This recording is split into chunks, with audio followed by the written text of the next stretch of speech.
I'm here tonight with my colleagues from the town board, Lisa Weber and Bill McPartlin. I think as folks know, they've been following the emails in town. Our cable television franchise agreement with Spectrum, Time Warner, Comcast is due to expire. That is a 10-year agreement. It is a non-exclusive agreement with Spectrum to provide cable television service to the town of Niskayuna. We have begun the process of working with the Public Service Commission, our attorney's office, our comptroller who just walked out. We've all been looking at ways to move forward as it relates to our cable television in town. It also has an impact on our public access television that provides 3 channels of public access TV. They are represented here tonight too, just to listen, but it has a lot of very important impacts throughout the town. Obviously, it's a topic that a number of people care about greatly. In my 10 years on this town board, I have heard time and time again folks concerned with the cable franchise agreement that we have. There's a lot of things it does and does not do, our agreement. That's why we brought in an expert from the Public Service Commission, and we asked for comments from folks.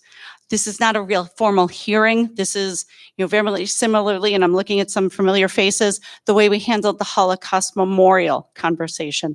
This is a public information session to try to understand a little bit better about what we can and cannot do throughout this process from the experts at the state and from our lawyers. It's also, if folks do want to comment, a chance for folks to have additional comments in addition to the emails that you may have submitted or comments that you may have made online or grabbed one of us at the grocery store or something like that. So we just like to have the opportunity for everyone to know where we are, what the next steps are, logically where we could go, and what folks think we should be doing. I'm going to introduce first our Deputy Town Attorney, Alexis Kim. She's going to fill in a little bit more of the detail. She will then hand it over to our guest speaker. Hi, everyone. For those of you I haven't met yet, I'm Alexis Kim. I started working for the town full-time in July, and I was brought on. One of my primary responsibilities is contract negotiation. In my former life, I worked on Wall Street, specializing in mostly, commercial litigation and contract dispute negotiations. So, one of the first priorities when I started here was with respect to renegotiating our renewal cable franchise agreement. That said, I have reviewed all of the emails that have been sent to the franchise email address set up for the town. I've reviewed social media. I've done data analysis of looking at trends and sentiment of the residents. Just alone in 1 month period, we continue to get emails sent every day that I check. In 1 month, we received of the emails received, 32 of them specifically were just saying, why don't we have a Spectrum, or we don't want Spectrum, we want Verizon Fios. 17 of those emails were focused on either lack of competition or wanting consumer choice. To see the word monopoly 8 times is concerning in emails. And so that's when I realized, we need to seriously really pitch to Verizon Fios to try to get them to come to the town. So I did my due diligence. I looked at our neighboring towns. I looked at the ones that have Verizon Fios cable franchise agreements. A town of Bethlehem is the most recent one that was entered into. I spoke with Verizon extensively. I did my best to pitch for us. I explained that our town, unlike the general American population right now, which is seeing 14,000 cable subscribers drop each day, there's been a massive decline in just the subscribers across the entire cable industry. I explained, unlike the rest of the population, between 2008 and 2018, so in a 10-year period, there's only been an 8% drop in cable subscribers. I explained that we are our demographics are different, age demographics specifically. We're not all younger kids who are, watching Netflix. We have an older population who, are loyal cable subscribers. I explained that we have Harmon Grove by Amador House coming. I said we have, various apartments coming in. I did my due diligence, my best pitch. The answer was, we are not entering into any new cable franchise agreements with municipalities at this time. I was suspicious because everyone's emails that were mentioning Verizon Fios said, why wouldn't they want to come and jump on this opportunity? Well, the numbers kind of speak for themselves. We have 6,394 cable subscribers right now in our town, which might seem like a big group, but compared to, the city of Albany, they have 38,000 subscribers. They just said that they're not investing in cable installation of new cable, underground wires, but that they're not closing the door to discussions about, other available technologies in the future. That said, I then revert and say, well, what do we do? Because there's only 2 cable providers available here at Verizon, and I'm going to call them Spectrum, just so that we're all using the same term. So that's when I started thinking, well, what leverage do we have when we only have one choice? So that's when I went back to the regulations. I looked at the history of our franchise. Although we had a 10-year franchise that we entered into in August 2009, our history with Time Warner before it was acquired spans back to 2002. We had an agreement as well. I analyzed our audits. We audited consumer billing practices between 2008 through September 2015. We uncovered $162,000 of money owed to the town, which I don't want to reveal my hand of cards in negotiations of the renewal, but that we're going to demand it back. We actually have a pending case before the Public Service Commission, which has exclusive jurisdiction over cable franchise issues against Spectrum right now, seeking to recover that money. I inquired today about the status of that case, and we're still waiting on a decision.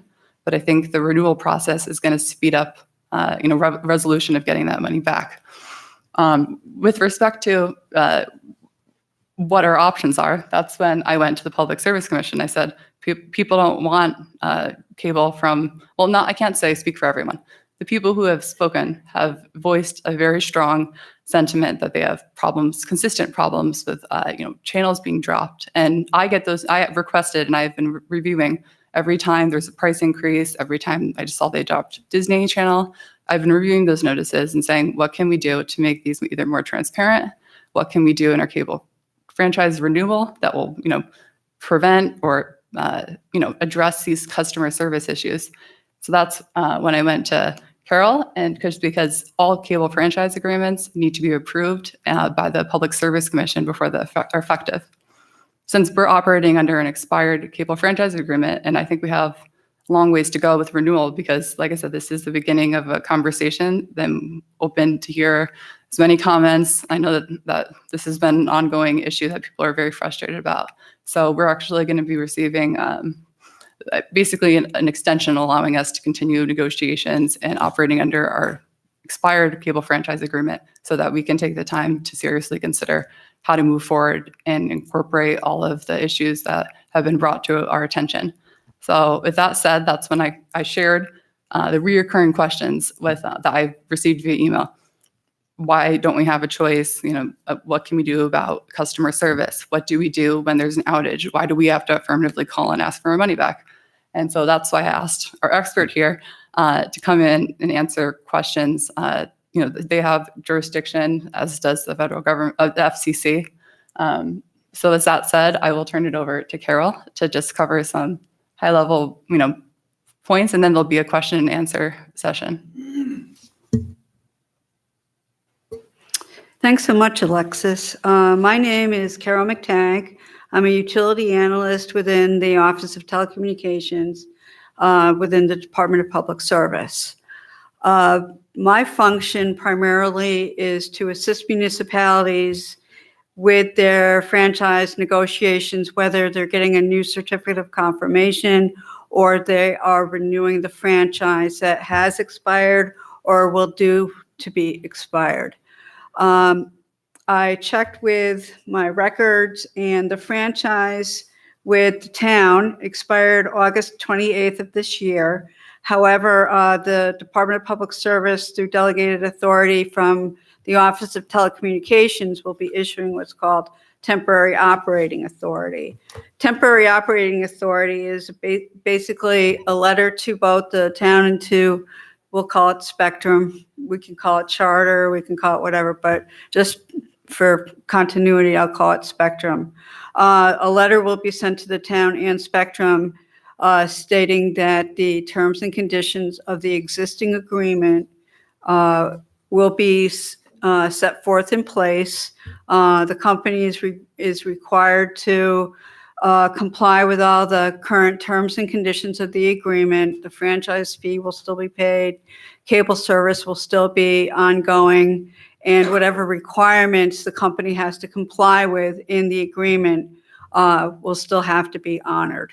So, yes, sir. Can I just ask a very basic question? Sure. Can you please explain to me what a franchise is? Yes. What does a franchise do? Can we have cable in this town without a franchise?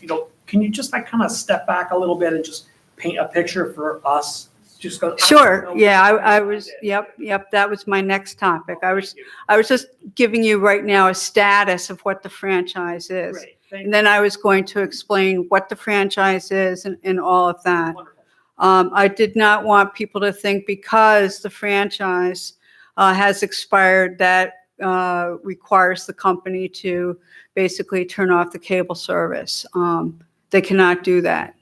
What is a franchise? A franchise is a contract between a municipality and the cable company.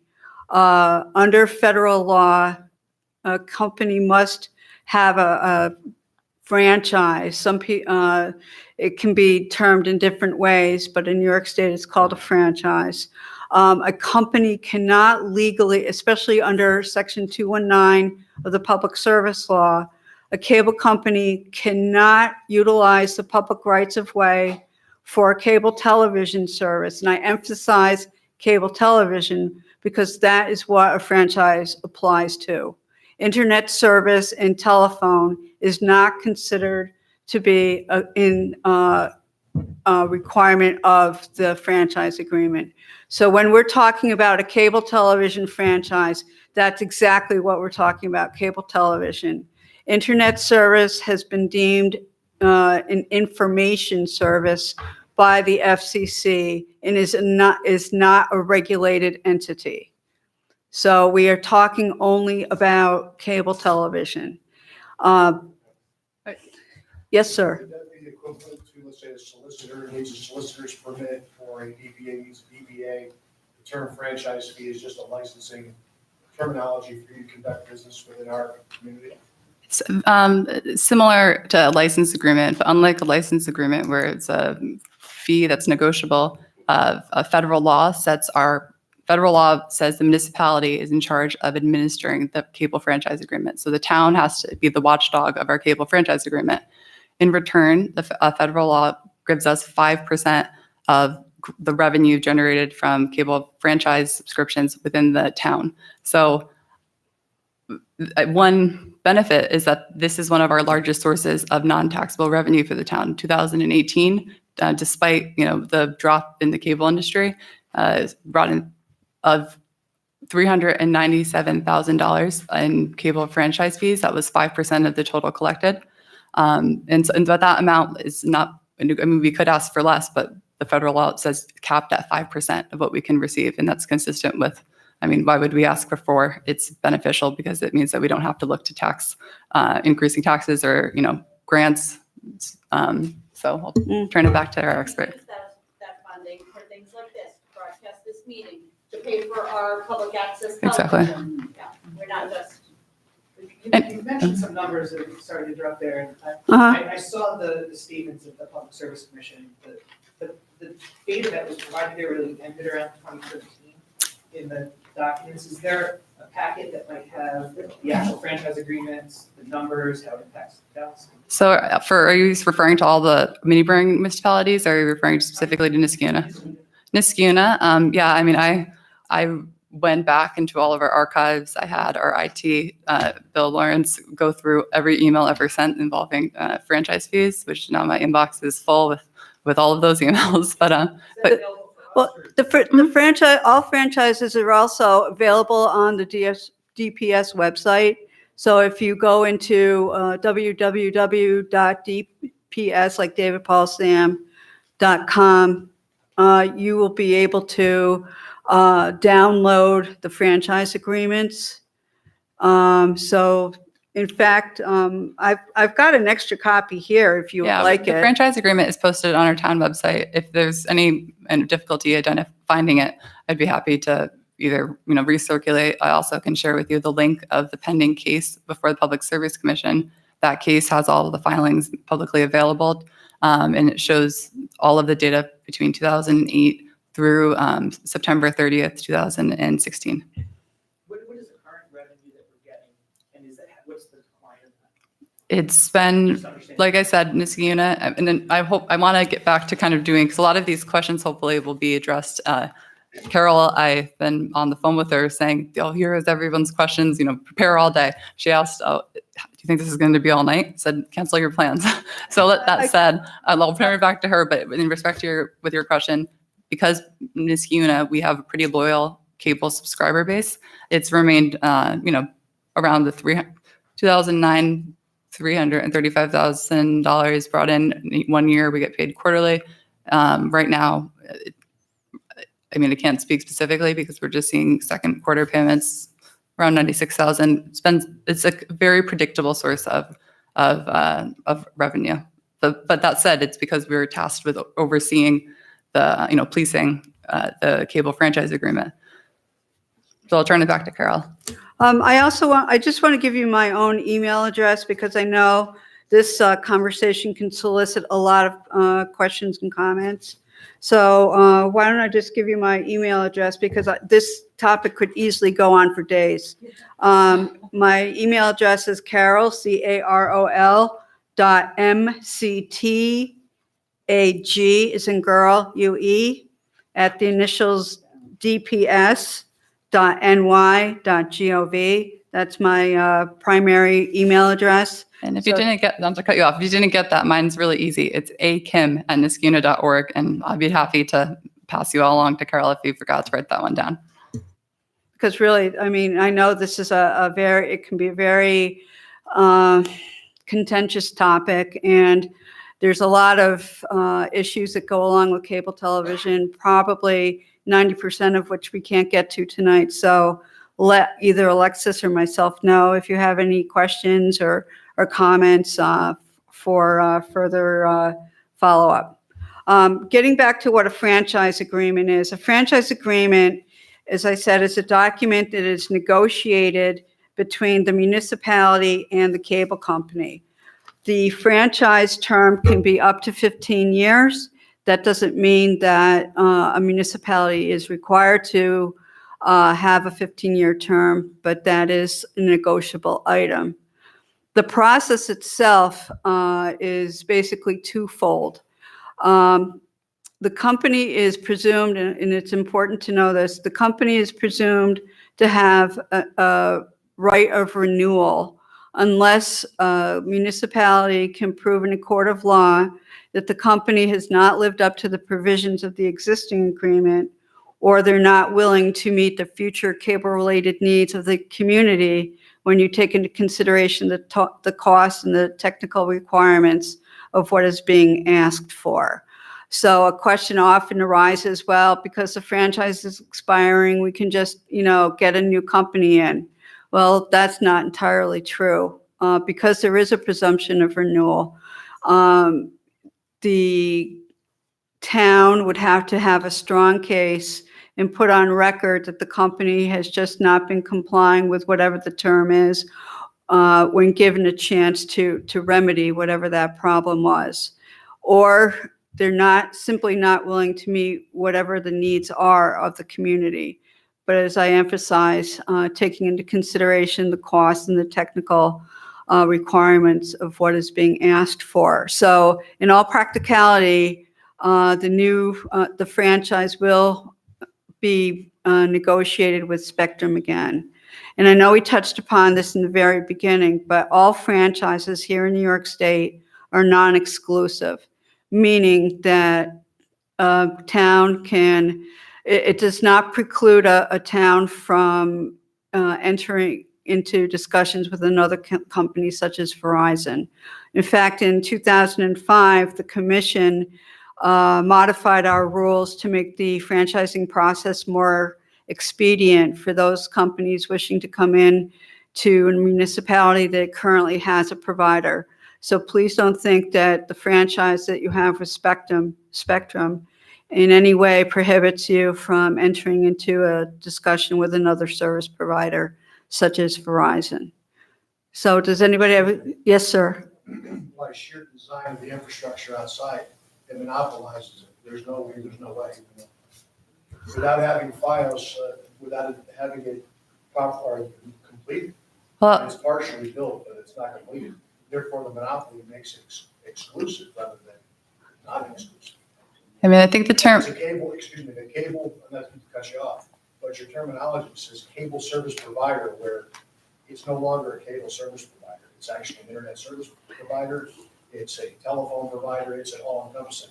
Right, it is. But for the purposes of this particular contract, it is for cable television only. and so when there's a bundle, so I'm assuming most of you have bundles of internet and cable. With that being said, being that it's not inclusive, Mhm. or not Yep. exclusive, when Verizon updated their services to no longer have DirecTV, which is not technically a cable service Mhm. provider, it's a satellite provider. When they became a cable service provider, why weren't they brought to the ability to have it offered to our area as it shows in the PDF? That it's able to be negotiated or brought in. It was, we tried to negotiate it, and the answer was we are not entering. They actually call them legacy agreements, and if you look even at like they're called legacy agreements, and they're liability. They're essentially a liability. They're offsetting the decrease in revenue. That's the cost of these upkeeping these legacy cable franchise agreements, like that Carol said, they have to continually re-enter into. And they're trying to offset it by keeping customers and bundling it with internet. That's exactly what Spectrum is doing. So, I mean, I was looking at the earnings transcript just for Q2 in 2019 for Verizon. Verizon Fios, which is one of the major cable providers, they even lost 52,000 subscribers in a 3-month period. Spectrum was a little bit worse off, lost 141,000 subscribers in the past 3 months. So they are trying to, how they calculate your billing amount is they take the amount of revenue generated, the number of subscribers, divide it, and that's what you're getting at. So when you see that there's dropping, customers are dropping, as I said, across the nation, 14,000 per day. Dropping by the customer, or are they dropping by the subscription? Well, subscription. So cable subscription. So that's why you're seeing the rates increase, is because there's less subscribers to make up the operating costs. And that's why, I mean, you saw almost every month there's been an increase. One of the potential solutions, I think, is that this maybe like when you say, oh, it's going to be increased by $2 or $3, it doesn't seem like a lot. I'm going to be requesting that when you get those notices, there's a third column that says, and so here's what your new monthly bill is going to be. And a breakdown between the increase that's attributable to the cable and the increase that's attributable to internet and rental fees for equipment. Do we want to? Can I ask a question? Okay, You said that this is not an exclusive contract. Right. Okay, so that we wanted to enter discussions with Verizon Fios we can. Mhm. Does that mean that you guys, the town, would have to have a contract with Verizon Fios? Yes. Well, The same kind of a franchise agreement that you're. only if it's for cable television service. Broadband service is not a regulated service the way cable television is, so you would not need a cable television franchise if Verizon, chose to provide internet service. So what, it's taxed differently compared to telephone and cable? It's considered a different entity, a different business, so it's run differently. For example, when schools or businesses want to have free internet service, normally the company will work up a different type of an agreement, some kind of a business arrangement. I don't know exactly what the arrangement is, but they basically treat those entities differently. Yes, sir. If seems like the writing is on the wall, right? People are switching, dropping their cable and go, I don't have cable, I just have internet, I stream. Mhm. That's, and I think in 10 years, that's gonna be what most people are doing. What can be done to change the law to capture this data stream that is internet service Mhm. versus cable? I mean, because that's where it's all going. Right. If we're gonna have towns capture 5% of revenue from a dying cable, can we pick it up with the internet? I would contact your federal representatives. This was a decision made by the FCC last year. So I would contact your congressman, your congresswoman, even write to the FCC directly. Kim, excuse me, we're only talking about Spectrum. Right now, we don't have any other company that's looking for our business. So Spectrum, I brought my individual thing. I don't know if you're doing any individual comments on the service or the programming Mhm. or anything else, or Mhm. the fee increases without any notification.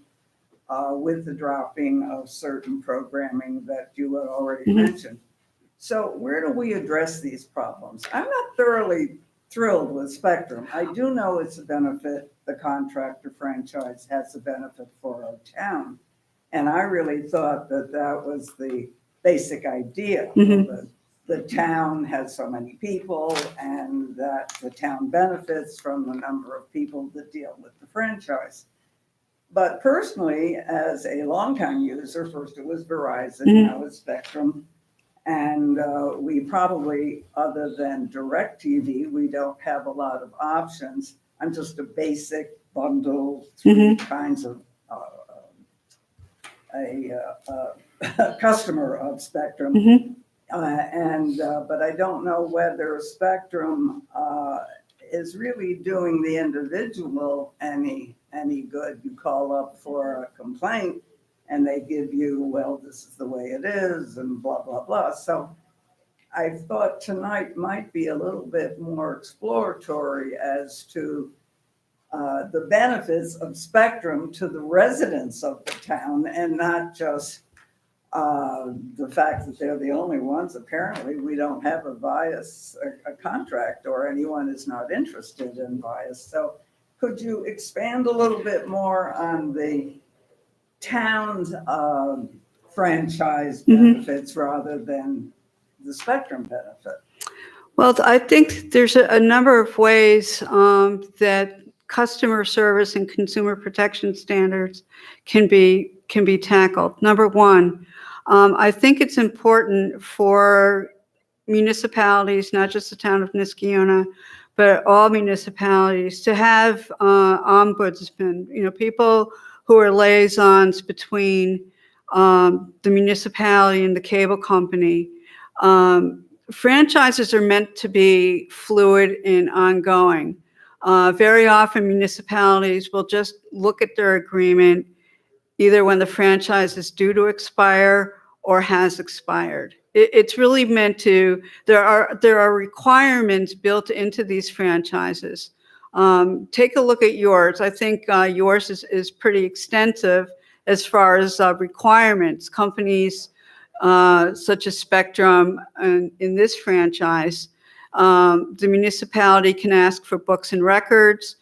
They can have the company come in and make a presentation, which I think would be a good idea. In the next couple of months or so, have Kevin Egan, who is the Director of Governmental Relations for Spectrum's Albany division, have him come here and address concerns. I do not work for the company. I don't represent what their business practices are. So I think some of these particular individual concerns should be brought up to him. But more importantly, well, I don't want to say more importantly, but as important is the municipalities to recognize that there are certain accountability provisions and agreements, and they should know what they are. Have an ongoing dialogue, having a small group or one or two people, be kind of the contact, have an ongoing dialogue with the company. If there are technical problems, the company really should be made aware of that and have a service call made. So I think that, I'll get to you right now. But I think it would be really important for an ongoing relationship to be established. But more importantly, let the company know of any problems. We also have an Office of Consumer Services. However, we don't tend to get involved unless the customer has contacted the company first and has had unresolved issues. So I think that there's a number of things that both individuals and municipalities can do. The renewal process is ascertaining if the company's lived up to the provisions of the agreement. That's one of the things that the committee is doing right now. They're taking, and I know that Alexis has spent a lot of time reviewing what the requirements are. If there are any ongoing problems that may need to be somehow addressed in the next franchise going forward. But I really think keeping an open dialogue, letting the company know, if you feel that there are just enough problems to warrant Mr. Egan coming in, that's what his job is. He's the governmental liaison between Spectrum and municipalities. So I think that that's one thing you guys can do is have him in here. Thank you. Good, Yes, sir. So, I understand that there's, 5% top line, to the budget, meaning $300,000, benefit to the scheme. Right? Mhm. And to not have that franchise agreement, that hurts, that would hurt us, right? What would hurt Charter Spectrum if we didn't have the franchise agreement? Then you would not have cable service. We would not, they would. You need, under both federal and state law, if a cable company is going to be utilizing the public rights of way, meaning going down Balltown Road or going down Grand Boulevard, they're going to need a cable franchise. Or without that, they would be operating illegally. So how can you use that as a method of negotiation with them to be able to, let's say, get out of the 5%, get out of the contract, right? Because the limitation is on franchise agreements. Cut that down and charge them, $6 million penalty, right? Are they going to shut it off? Like, what type of leverage do you actually have in this agreement? To be able to get them, maybe even put in rate caps or, something else. Rates and programming are deregulated.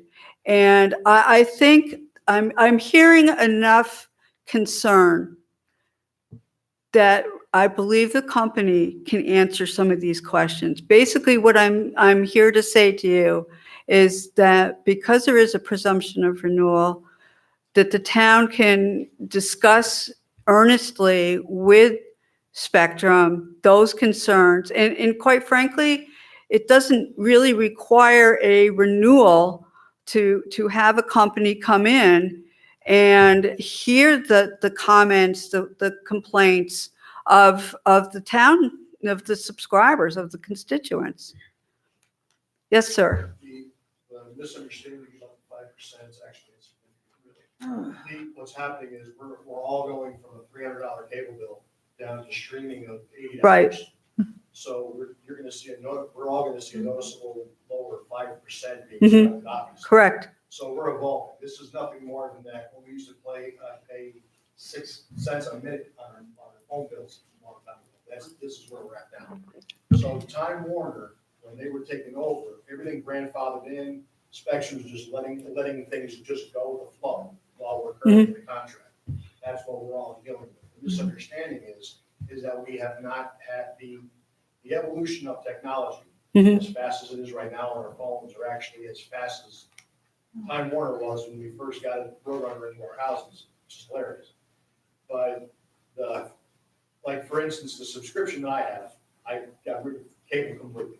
I work in long haul. I work in high speed. So for 400 meg to be at my house, which is extremely fast, for me to get, never break 200 and have latency that, which you guys don't know about, it's, if you ever heard the term ping, and it goes back in milliseconds, it shouldn't be 80 seconds, it should be 32. But there's nobody regulating this. And when the kids are home from school and everything starts to slow and roll, and FiOS is coming in at 400 by 400 instead of Time Warner or Spectrum's 400 by 20. You're up and upload and download, and they're like, what the hell are we talking about here? For those that don't know, I do. And I see that I am constantly chasing my credits, and I shouldn't have to do that. But Spectrum's not, you know, if the squeaky wheel gets the oil, I get my oil. It's a pain in my ass that to go after my oil every Yep, month. yep. So it just, it slips 2 months, and they say you can't get it after a certain amount of period of time. So I would be happy to be the middle person. Whoever needs to, for us to be able to get to the next stage, to have Verizon or another company, if it's, and I know there's a lot of misconception about 5G, and I work in that as well. So the technology that's coming into this area may never touch a fiber to our house. Okay, the bandwidth that's coming on through wireless internet, it makes Time Warner and Spectrum look like a kindergartner in comparison. It's no joke. But to get to where we're at a new negotiation, we need to not only regulate what they're offering us. We're going to end up with we may have to go with a higher percentage on that franchise fee because the lower amounts that we're going to be paying. Can I just make one note? Can I request that you state your name before you say your questions? Because like I said, we would love, Yeah. to not take you up an offer, just continue conversations. My So, name is Tom Marcucci. I'm in this resident. I've been on the neighborhood act, if anybody's been on that. yes, next door. Yeah, next door. Thank you. Yes. And for them Other to questions? be in our backyards, work on the poles. If I'm not mistaken, I don't know if Verizon as a telecommunications company or National Grid, do they have to have a franchise fee per se to work on power, or is it a different categorization? Is it only No. cable service providers that need that franchise? Correct. Okay, because we're not getting kicked back from National Grid. We don't see a franchise, do we? Because that would be nice. That delivery service. Yeah, and I mean, in the cable franchise agreement, like I said, it's just cable. It doesn't preclude us from entering into agreements or looking into 5G, deployment, small cell technology deployment, and that's something that's being considered at this time. Yes, sir. Richard Flanders. I have a couple of questions. Number one, this is the first I had heard about anything being done with this unit and the franchise. And yet you talk about emails and other things being communicated and so on. What publicity has been done to make people aware that there was someplace to send their complaints? So this is something that I was discussing earlier today with Councilwoman McGraw. This is just like the Holocaust Memorial information sessions where we want your input. It's not like the public hearing where we would advertise it in the Gazette. So we discussed it during the town board meetings in July. On August 19th, we announced it on the town website. We did like the blast on Twitter and Facebook. I know that not everybody uses those platforms, but as a matter just of practicality, we do public hearings in the Gazette as a notice, and things like the Shred event, Knott Street improvement, CCA information session, this session are just on internet, and it happened to be picked up at the Gazette, which I learned today when people had reached out to me. So The other question is regarding. Because that also had an earlier piece on it. Madam, okay. The other question is regarding their pricing, that just keeps going up and up and up. When it was still Time Warner Cable, going back about 3 years, I was still a Time Warner customer. I was paying $30 a month less than I am right now. But also, at that time, I had a bundle package that included all different kinds of TV stations.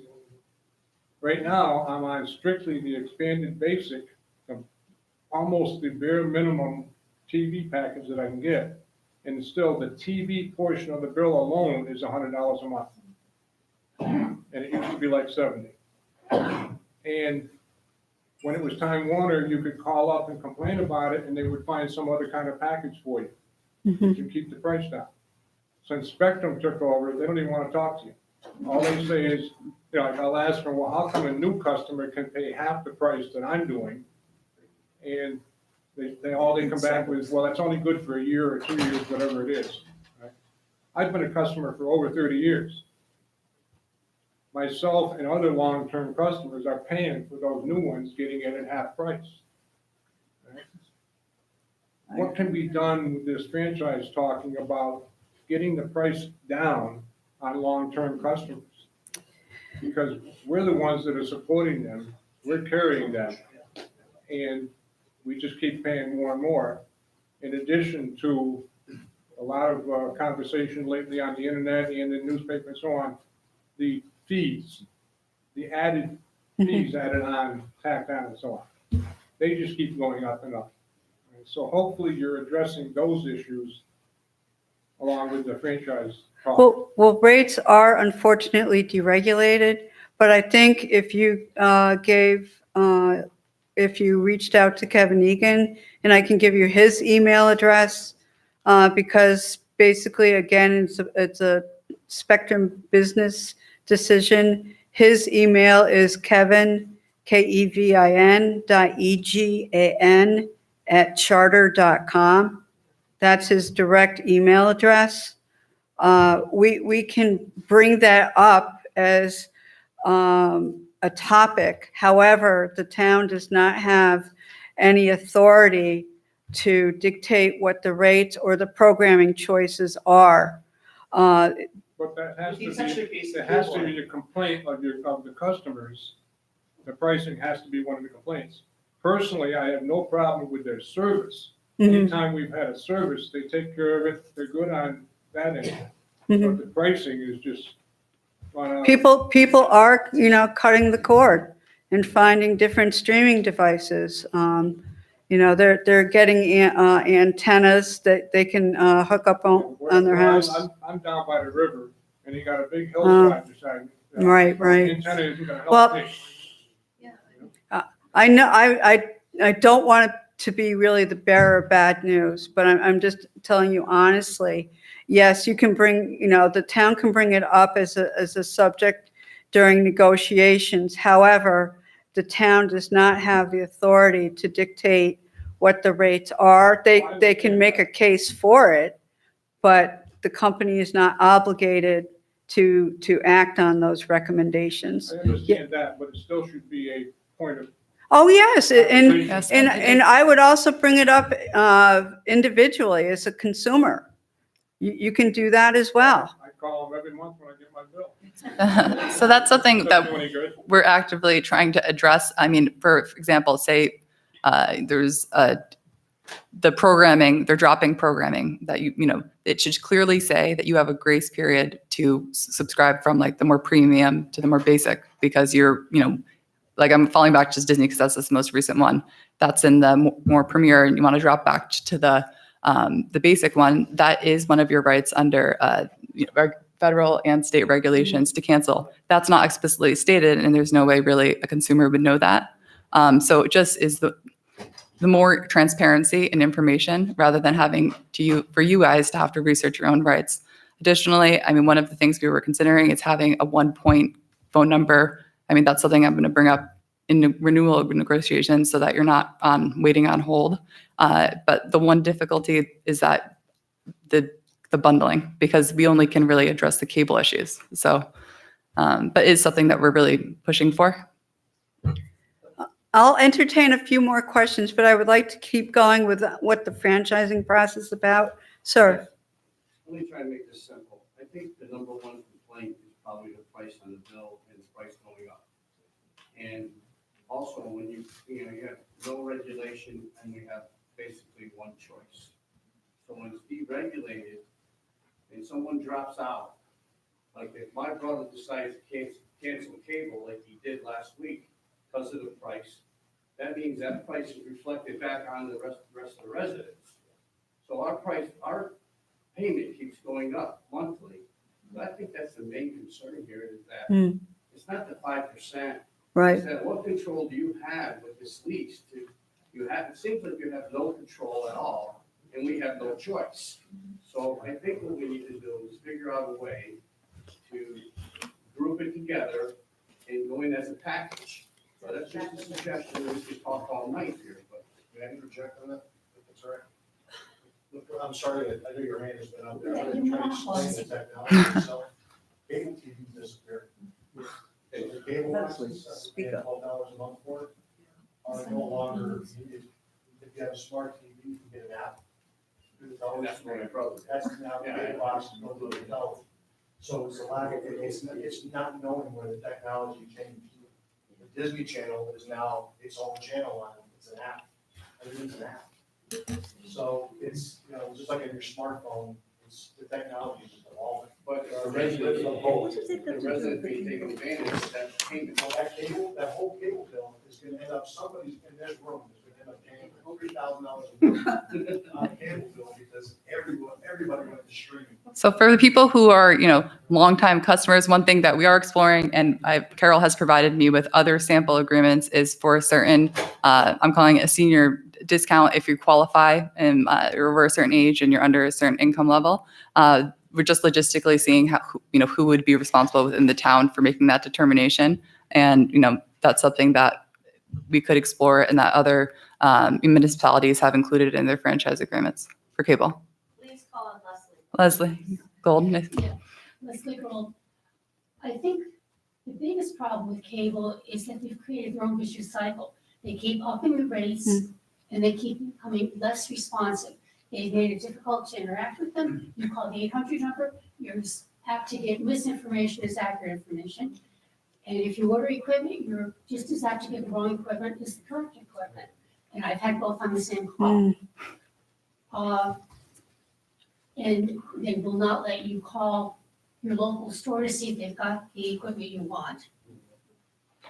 You let them send it to you, you try it on out and see if they've got the equipment. They made it a little easier for us now because we actually have a store in this unit. But they're not very responsive, they hide information, they want you, if you want to look online to see what your cable lineup is or what's playing, they want you to create an account with them first. So if you're valuing your internet privacy and you don't have internet with them, they're trying to get another way to attack you and get you to subscribe. And basically they'll do deals on bundles, they don't want to do it on cable only. The only deal they'll offer me on cable only is to order the new equipment and then return the old equipment, which they're telling me is useless because they're getting rid of all the Time Warner equipment. So it's a growing frustration and people are getting annoyed. I know that. What we can try to get in the agreement as far as, gee, if you're only gonna surplus the equipment and send it for scrap metal and whatever, why does it need to be returned? Well, I think a lot of these issues transcend the franchise agreement itself. I think really having the company explain their business practices, their policies, because honestly, I understand the frustration that you all have. The franchise can only go so far. There's requirements regarding looking at their books and records, keeping track of the franchise fee payments, making sure that the customers, when they have an outage, they get credit for that. There are certain things under the regulations that the company must comply with. However, a lot of what you're discussing tonight really is outside the boundary of the agreement.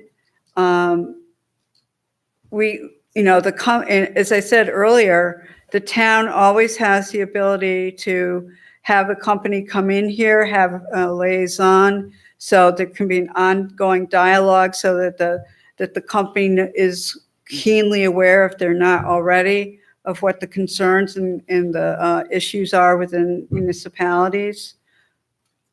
Okay, I do have one modified question.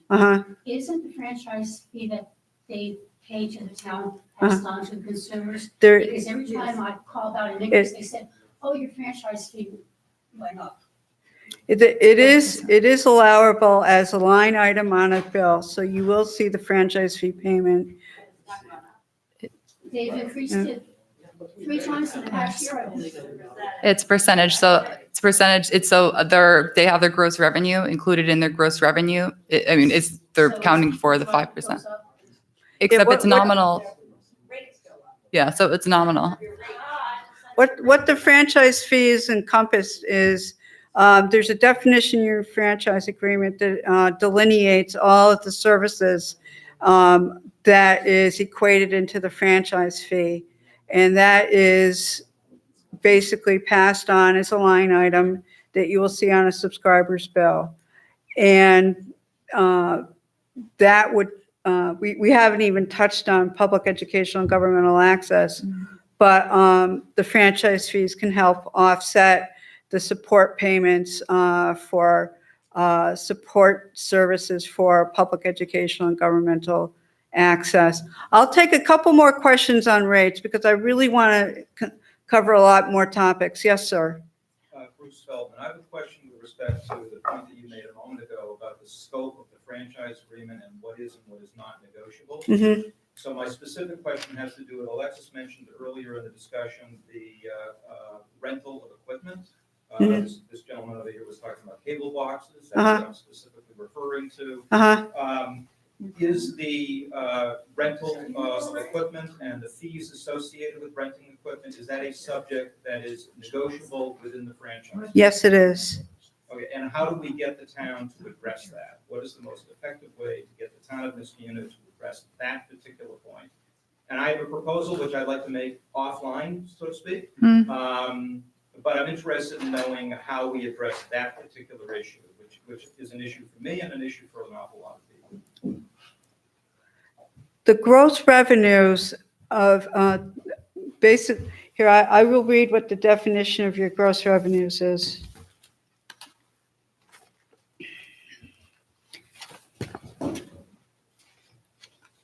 Gross receipts shall mean any and all payments made or to compensation received by the company, its affiliates, subsidiaries, parents directly or indirectly from subscribers, advertisers, or other users of the cable television system in connection with the operation of the cable television system to provide cable service within the town, including but not limited to any and all sums received from subscribers or users in payment of installation charges for programs received, whether as part of basic service, pay cable service, or otherwise, and/or transmitted advertising revenue, and any other monies on which cable franchise fees can be imposed consistent with federal and state laws and regulations, including the system of accounts approved by the FCC. And it goes on, gross receipts shall include monies received which are attributable to franchise fees to the extent consistent with applicable law. They will not include receipts of any affiliate, subsidiary, parent to the extent that such receipts are also included in gross receipts of the company.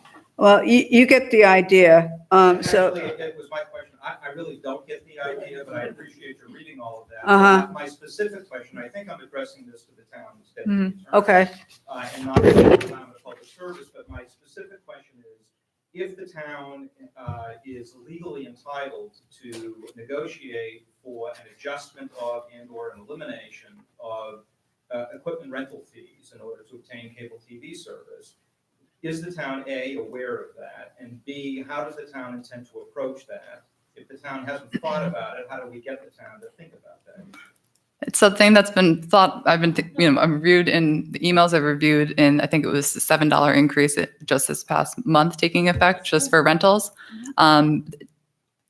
Logistically, I'm not saying it's not coming up in discussions, is everybody's entered into cable cable subscriptions at potentially different times. It might be getting different equipment. So practically speaking, I don't think across the board we could change all of your existing user agreements because that would be interfering with your individual contracts. But we could say, let me give you a more specific way of looking at this, and I don't want to take up too much of your time, but I suspect this is an issue that's of interest to a lot of folks, if they're here or not. First, have you surveyed franchise agreements that have been negotiated recently in any other municipalities in the state, not just in the capital district, specifically with respect to this issue, to see how other municipalities have addressed this? I have not seen, I've looked at all since 2017 through 2019 renewal agreements with Spectrum. I have not seen calls anything called out specific to regulating the equipment rentals.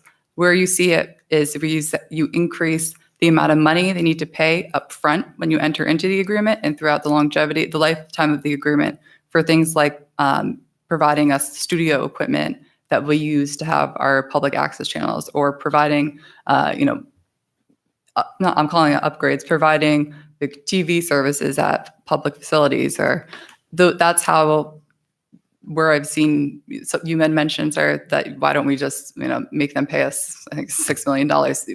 That's what municipalities have been trying to do.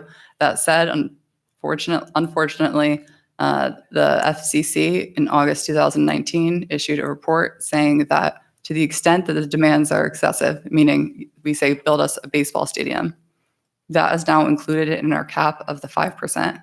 So that has to be directly related to the cable franchise agreement itself. And we can't say like, we want you to pay for all of the subscribers' equipment. We could, I'll direct this to Carol. I'm not suggesting that for a moment. Yeah. I'm interested in getting a commitment from the town that the negotiations over the new franchise agreements, if there's a presumption of renewal, clearly is going to be a new franchise agreement. And I'd like a commitment from the town that the town will include in its negotiations an effort to either reduce or eliminate equipment rental charges for cable boxes. And what I have in mind for that is this, and I'll be very simple about it. We're paying $8, $9, $10, $12 a month for cable boxes, whatever that may be, and that number goes up. With all due respect, sir, I have the app and cable boxes. Those people who don't have smart TVs can't get the app, number one. And number two, the app is a piece of junk. And Spectrum freely admits that the app is flawed, and they obviously have no interest in fixing the app. So using the app is not an adequate substitute, if you will, for if you're trying to watch a football game where there are a lot of people watching at the same time. Using the app is essentially a prescription for disaster. You have to use the box. That being the case, in order to get cable television, it's just like going to the gas station. If you went to the gas station and they charge you $2.60 a gallon for a gallon of gas, and then they said, oh, by the way, we also charge an extra $3 if you want to use the hose in order to pump the gas. That's essentially what this is. We can't access the service without the box, since the app is junk by their own admission. So in order to access the service for which we're already paying, we also have to pay a fee to essentially open the door and to allow the service in. There's something inherently unfair about that, and the fact that we have to rent it is intrinsically unfair. And it would make more sense to be able to purchase it. Exactly, and I would be happy to pay a purchase price, which would be fixed as part of the franchise agreement at their cost, plus an appropriate amount for overhead, recognizing it costs them money to stock these things. Or they should make these things available in the retail market. It's particularly galling that you cannot go to Best Buy, for example. You can pick up a modem for your broadband, but you cannot pick up a cable box. So the monopoly that Spectrum has goes beyond the service. It goes into also our ability even to access the service. There's a monopoly there as well. You made an excellent point, and it's exactly this kind of point is exactly the reason why we're having this community conversation and trying to get as much of this input as possible. I personally have 3 boxes in my house. I never thought about this before. So if this is something we can add to our list, I will be. Well, I would like a commitment from the town. Well, I think That the town. We're the town. I absolutely, this is what. Yeah, we can't commit to saying they're going to agree, but that could be a top priority in terms of negotiation. Like I said, maybe this is a conversation we would have.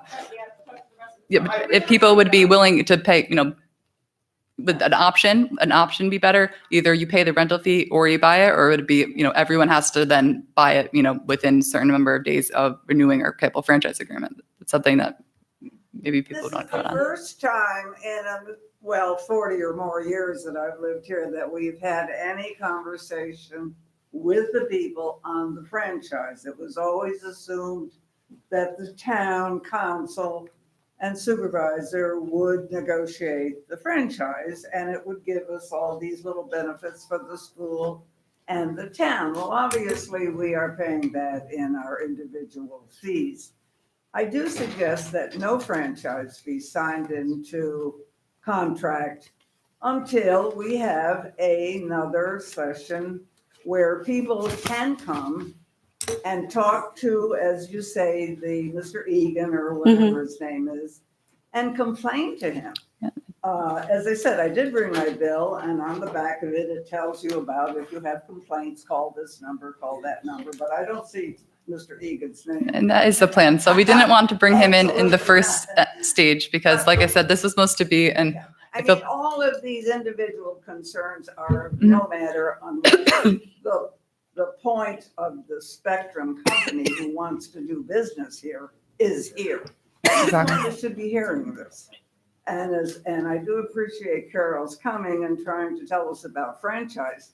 But we don't vote on the franchise. We have no say about it. We only have say about our service and the cost of it. Well, one thing, just to point, the town board did, we are not rushing into this, which is why we got this, I mean, it's calling it an This is the extension. first We have time this in grace period. 200 Usually, years. we're operating otherwise illegally. Town board was able, But I think we need Spectrum yeah, here. so we have time to negotiate and we I'll, have. I'll entertain one more question and then I'm going to proceed with my presentation. Sorry, my name's Micah. In regards to the non-exclusive agreement, around the time that this was entered into by the town in 2009, you said, there was a lot of excitement in the area around that time that FiOS was coming in to the area. And if it was non-exclusive, why was the bill, was it not even entertained within the town to have FiOS come in? Because We it have stopped asked with it. FiOS to come in repeatedly. I've been on the town board for 10 years Okay. now. Oh, You know, it what's the started total- in 2000. Mhm.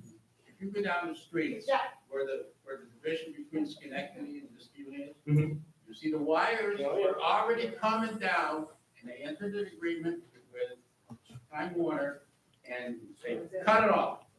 And then that street between Baker and Myron, they're digging in a hole, they're taking cables up. So they're not, they're not coming here. So forget it. And maybe you can Cross it answer the out question because if you, Because I mean, this I- owner entered agreement, made a monopoly of it, and I'd like to know if they're gonna control the cost of the internet cable. So if it's non-exclusive and It's non-exclusive, and we have it's been tried asked, repeatedly to get Verizon to come here. There you go. what was We their have asked answer them, then? FiOS. What was their answer then?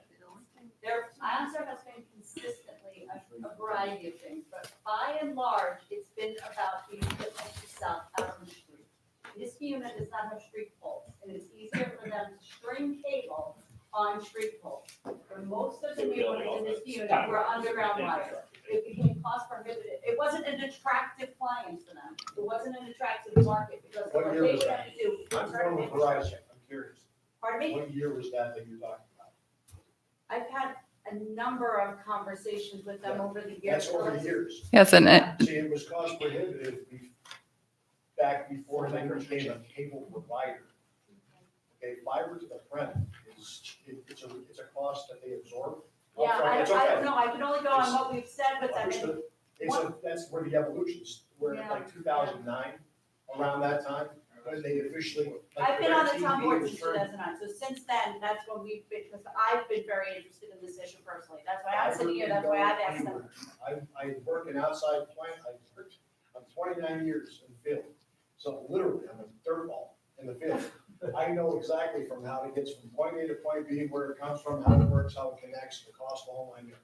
So we have brought Verizon, we've brought FiOS in, Mhm. to have conversation with them as well, just as we're, It's keep referring because to of Kevin all the Egan, technology with the wireless. and That's why. and Alexis was there, other people from town were there, but we tried to talk through this all with them again, reiterating, we have talked to you, yes, we've talked to us. I mean, Alexis, perhaps, yeah, I mean, I'll touch on it. I mean, the one benefit of the fact that we are one of the municipalities that does not have any infrastructure from Verizon Files is that their wire line segment, which is the cable, is in not their priority right now. All of their investment is in the wireless 5G network, which is streaming basically. So we are an attractive town, and we've been in conversation with Verizon as well as others about deployment of 5G, and that's something that's attractive to someone like Verizon because they don't have existing commitments here. They don't have existing cable franchise obligations to us. It's like we're, a fresh slate. That said, yes, we've had conversations with Verizon. We're not talking with them about cable, but They're not talking to us about cable. they're not talking to us about cable. We are desperately trying to talk to them about cable. They are not talking to us about cable. They haven't been able to talk to us about cable. They haven't been interested in talking to us about cable. They don't want to. Yeah, but they do want- Well, we've been yes. asking for 10 years for cable. It has nothing to do with any pre-existing relationship with Time Warner, we have continued to ask them for cable and internet. And they've heard it. That's what you are all telling me you want. Well, it's everything's. Does Research Lab have They haven't done files? anything. Does WRTV have files? Yes. So what, they ran it, they couldn't get the town to go along with it. So how long is this temporary, the? Operating authority last? Authority last? There is no expiration date. It's So not. there's no pressure to sign.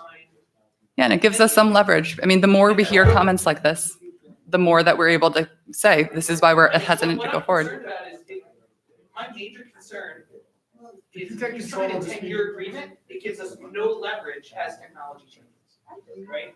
Well, we already have a particular service provider, right? No, but it's just That cable. service is gonna start going distribution. So they have- Yeah. They're gonna start distributing through 5G infrastructure. So there's no leverage. We're gonna let Carol Yeah, I finish. feel, like I said, Carol, I prepped her as if she was going before, doing an appeal to people. I said, I promised there wouldn't be an angry mob, and I feel as if I'm falling back on my promise. So can we please just, Carol, a little- And then we'll let folks go home. We know it's well after 8 o'clock, so if there are other questions. and there'll be plenty of, you can ask them to me. Well, or- This does not have to be the end of the discussion. What the franchising process is all about is meetings just like this. The town board, the process, I'll touch upon the process itself. A franchise is negotiated between a town and a company, but a lot of involvement with the town, with the residents, with the schools, with the customers. It's an opportunity for everyone, not just the customers, but the schools, the businesses, to be involved, to get, for input to the town just like this, because the more that the town understands what the issues and the concerns are, the more that they can bring it to the table when it comes time to negotiate a new contract. The town also has the opportunity to talk to the school district to find out if there's anything as far as probably educational access, wiring school buildings, wiring municipal buildings. So this is just the start of this process. And I applaud the town for holding meetings like this. So when it comes time to actually sit down at the table, they can provide enough ammunition to the company to present a strong case for what it is that they're looking for. So I urge all of you to, keep in touch with your council people, your supervisor, myself and Alexis, and with Kevin Egan and Spectrum as well, because this is really a fact-finding phase, finding out what the town needs. And I've heard a lot of issues loud and clear tonight. But I think there is still a lot more investigating to do, getting the school involved, as I said. And it's not an overnight process. So don't feel like the town has to rush into any kind of new franchise tomorrow.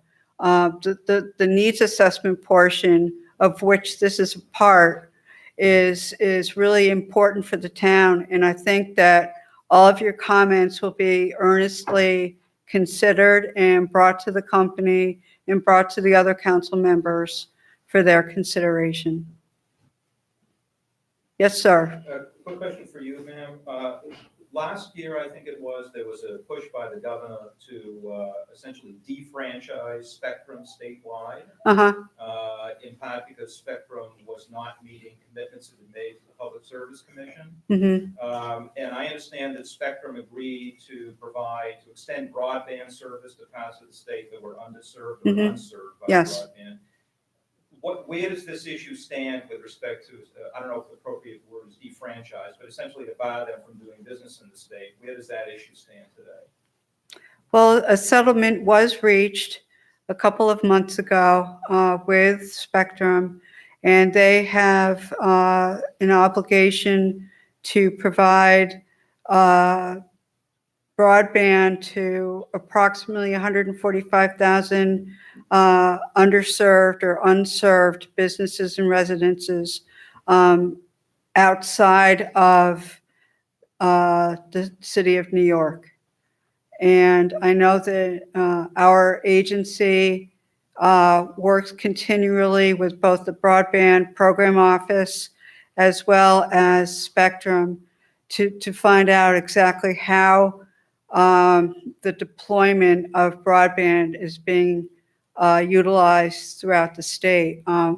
The governor's Department of Economic Development, the Broadband Program Office, also has a program going on in 3 phases. They had awarded $500 million in 3 phases to grantees to also provide broadband service to different portions of the town.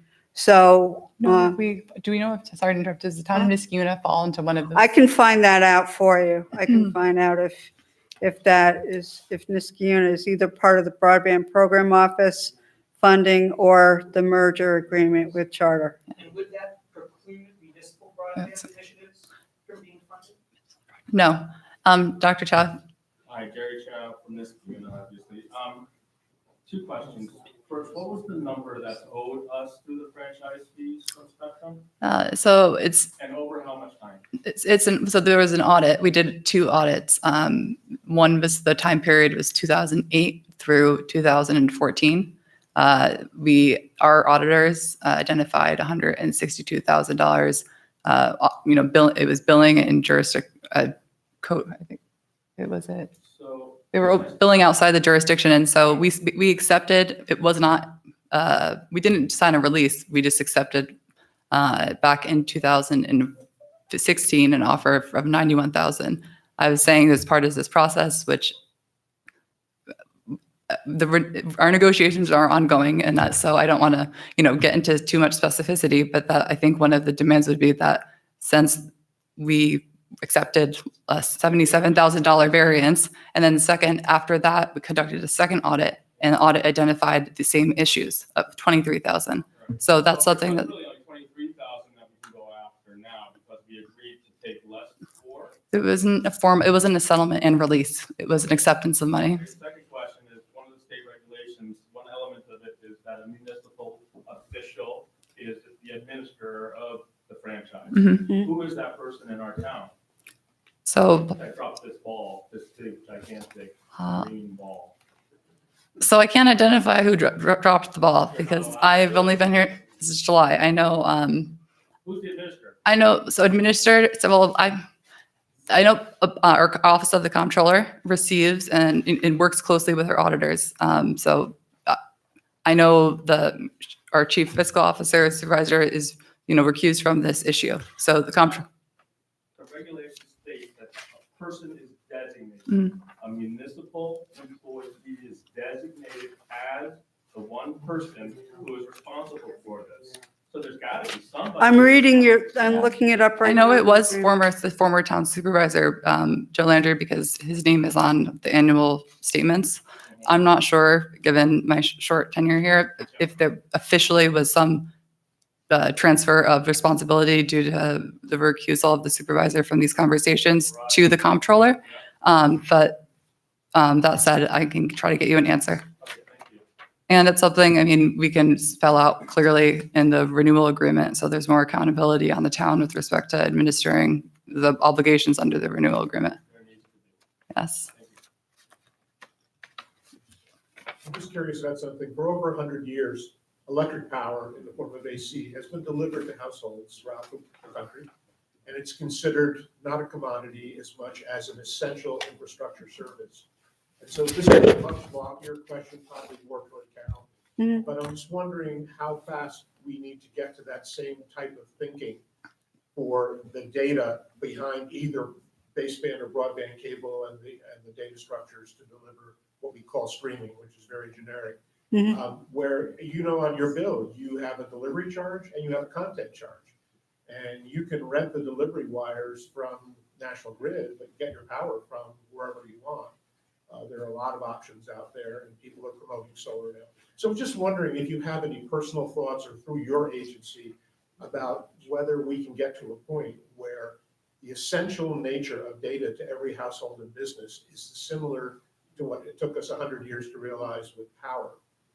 That might be an interesting way to solve a problem where regulation and deregulation come in line. Sewers are regulated, streets are regulated, Mhm. power is regulated. Why not data either as the digital signals that cause TV to be delivered or the streaming type of data signals for that type of delivery? So have you ever had any thoughts or discussion in your agency about that? Well, I do know right now, cable television is still classified as an entertainment service. Broadband, internally, especially because the commission has been, in my own opinion, so involved with both the Broadband Program Office as well as Spectrum to try to deploy internet, broadband service to those areas that are underserved or unserved.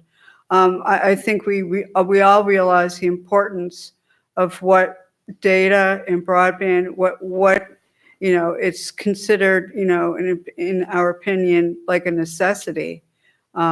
So these are all issues I think that, are thought of constantly. I mean, the flood warnings that came out this morning appeared on my TV. They did not appear other places, Hmm. right?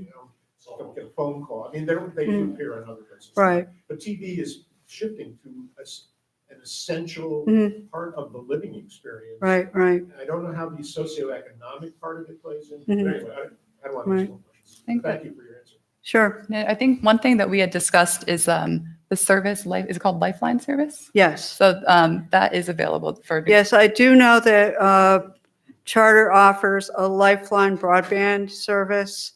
So if you give the customer service office a call, they can explain more about that program, but they do offer some type of, I believe it's a needs-based type of service, but there is some type of, it's not pertaining to cable television, but it does pertain to broadband. Yes, sir. With respect to the franchise agreement, you had mentioned, or perhaps Alexis had mentioned, that the maximum term of a franchise agreement is 15 years. Correct. Ours is 10. You didn't mention what the minimum term is. So there is no minimum term. There is no minimum term. 1 year. So for example, like if a municipality, well, under the federal franchising process, the process can actually start 3 years prior to the expiration date. So if a municipality was to enter into a 5-year agreement, you'll see me in 2 years, because it does take quite a period of time. If a municipality wants to thoughtfully deliberate the terms and conditions of a new agreement, but there is no minimum term. Is there an advantage, this is really to look, is there an advantage to the residents of the town of Niskayuna for the town to negotiate a shorter term than 10 years? Yes, and then that's been my position. I think that we can't. So, for example, the 2009 franchise agreement, we signed it in March. It was not effective until August because it has to go through approval. So 1 year would be impractical because we'd be back here in 6 months. We're doing the same thing. But yeah, that's something that I've looked at. I mean, I think the shorter the term, the more we can have these conversations before we enter the renewal, saying, has there been material noncompliance with the franchise? That said, you have to meet somewhere in the middle. I can say that the renewal proposed was at the maximum years, and which was surprising to me. And that, so I can't speak, but I know we're going towards a lower.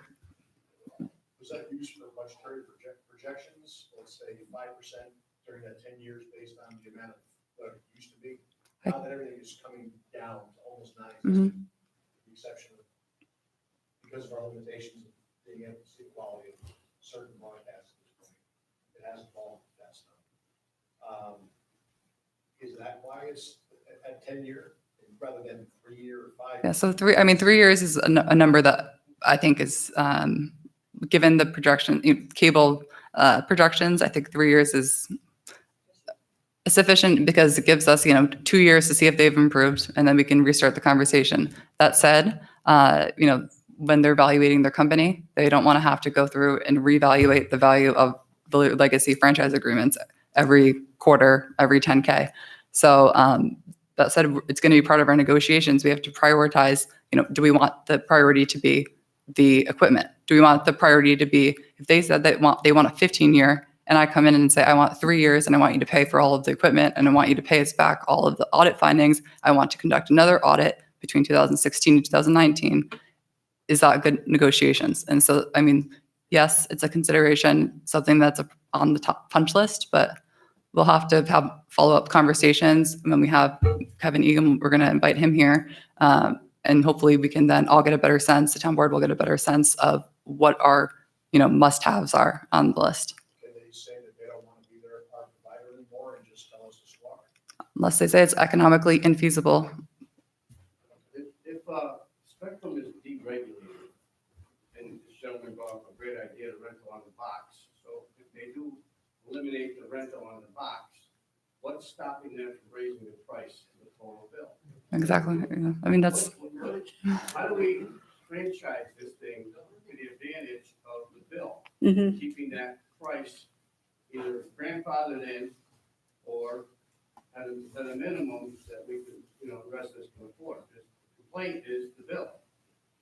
If you guys are talking about franchising, you're talking about these agreements, but nobody's talking about the price. so that would have to be a separate, it would be a separate from our franchise agreement to then have some type of agreement with them regarding pricing. I don't know, that would just be, a arm's length negotiation. It's deregulated, there's no regulation on price. Exactly. What are we talking about? So, that's something is that something you've seen, that where there's been an existing cable franchise agreement and then a standalone private contract regarding the? I have not seen that, no. But Is it again, permissible? it's a subject, worth, discussing with them. I'll take a couple more questions and then we'll call it a night. Yes, sir. You mentioned, Alexis, you mentioned at one point 15 minutes ago or so, something about the 5G and Verizon talking about that. Is this something that they are talking about, something in the near future of offering 5G in the neighborhood so you have a data source instead of a hardwired internet service? Is that something that they're talking about? So Yes. There is a potential for that, but who knows? A very real potential, though, a very real potential. And it would be not regulated by the cable, the FCC. It's completely separate. And those are conversations that are actively being had with those providers that are offering 5G small cell deployment. And I'm actively involved in those conversations. So that could be another reason for a shorter franchise term. Well, it would be it would not, since it's non-exclusive and it's a different type of, it's not cable, it would be a secondary source of revenue. It would be a master licensing agreement that would allow for deployment of 5G complement or no. So for the people who want both, I see, cable's going to die out and 5G is going to take its place. So it might be a good juncture. So if the 5G became available in 5 years, Shorter than that. say right now, and we had a 10-year franchise, we would still have a choice of. We could have three 5G. We could have AT&T, T-Mobile, Verizon, all providing us 5G under individual licensing agreements that we negotiate and have our cable. They're not at all connected. You would have some competition at that point. Well, they'd be internally competing against themselves. To the extent that Charter wanted to put up, it's called small cell technology. They wanted to put that up and offer 5G. They'd be competing against themselves. But since we don't, It could ultimately Yeah. help with the negotiations Mhm. for us with Spectrum. internet coverage with Spectrum and then move to a 5G wireless, they would in turn Yeah. probably reduce their. But this cable franchise agreement has no bearing on our ability to have conversations about 5G. Well, so hypothetically, we get 5G and everyone in the town decides we're gonna stream everything. And everyone cuts their cable TV. Is there any downside to the town that has that longer term agreement now with no subscribers in the town? Public service television, like loss of certain services, no revenue for taxes, there's any taxes. At some point also, I think there's a provision in the franchise agreement that allows for termination when it's no longer economically feasible. So if they have one subscriber, I think that's what, Correct. that's why when I saw the 15-year proposal, I was a little taken back, but I think that the idea being for all major cable providers now is that they want to keep their relationships, which we hear that they're not maintaining a great relationship with our current Niskuna subscribers. They want to maintain their relationship via their cable subscribers so that they can then go in and say, we're offering 5G or, wireless. They don't want to just disappear. So yes, they're offsetting it. But they can tax the cell phone towers because they have to put in a lot more cell phone towers for 5G.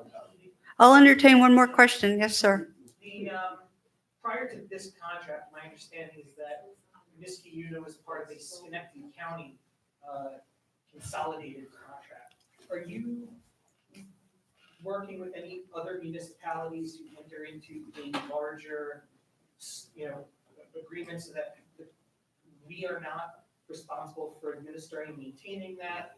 What would be the downside to, grouping together to do that or latching on to an existing or going back to the way it was? The other aspect, the other point is, are there any restrictions on the revenue that's generated so that that can be used for, say, municipal broadband initiative to drive additional competition and focus on investment in the future versus we can still, distribute this via the internet. There's not much need, 5 years from now, really, for distribution over cable of this because you will have mass access already. Today. So taking that money and reinvesting that, is there a restriction on what you can use the franchise fee for? A couple of issues that you raised. Each municipality must have their own franchise. However, that's not to prevent some communities from forming what I call consortiums. Consortiums are basically communities getting together, kind of banding as a group to discuss terms and conditions. It normally works well when franchise terms are expiring more or less within the same time frame. The municipalities have the same goals in mind. The Schoharie County had 14 communities negotiate one franchise agreement, which was signed by each municipality. So there was ultimately 14 agreements. But they have historically gotten together because they have one public access organization, SCOPEG. I think it's housed in either the town or village of Schoharie. But basically, the bottom line is each community will negotiate the terms and conditions that they feel that their municipality would serve them best. But it's not to say that you couldn't work with like Colony or Bethlehem, those communities. And what I can do is I can determine what the expiration dates are of the communities surrounding here so that the town can reach out to other communities to find out what it is that they're negotiating. Have they entered into any kind of discussions with Time Warner, Spectrum? So I can do that for you as well. Is there does it have to be within like a certain radius of Niskuna? So it no. could, And there's, Niskayuna can also reach out to other communities. I know that the city of Albany is negotiating a new franchise agreement. You can reach out to them. As I said, I'm going to find out other communities and their expiration dates, to find out what issues they've got going on, what their needs and things like that are. Okay, well, I thank Carol, I thank her for being here. I have, like I said, I've reviewed all of the emails, although we said we would only accept emails through a certain period. I'm still checking them. So to the extent you have more comments, I know the town board will schedule another session like this, with hopefully if you'll come back. Yes, I will. So I kept to my promise, not an angry mom, just a not happy mom. And then we will invite Kevin Egan. But like I said, the town board didn't think it was appropriate to have him here for this more informational session, because we really are starting from the question was asked, what is the franchise agreement? We didn't want that to be the starting point of our ongoing negotiations. So I encourage you to continue sending. The more specific you can be. I mean, I've received the emails that, I appreciate all of the sentiment, but the more specific we can be, rather than, we want files, if we can get specific into the issues that you have with, because we know that we only have right now Spectrum issues, you can dates, outages, billing, lack of notice, the more specific, the better. And that way, I guess I will not make the same promise to Kevin Egan about the angry mob that I did to Carol. I did give you my email address earlier. Please feel free to reach out to me.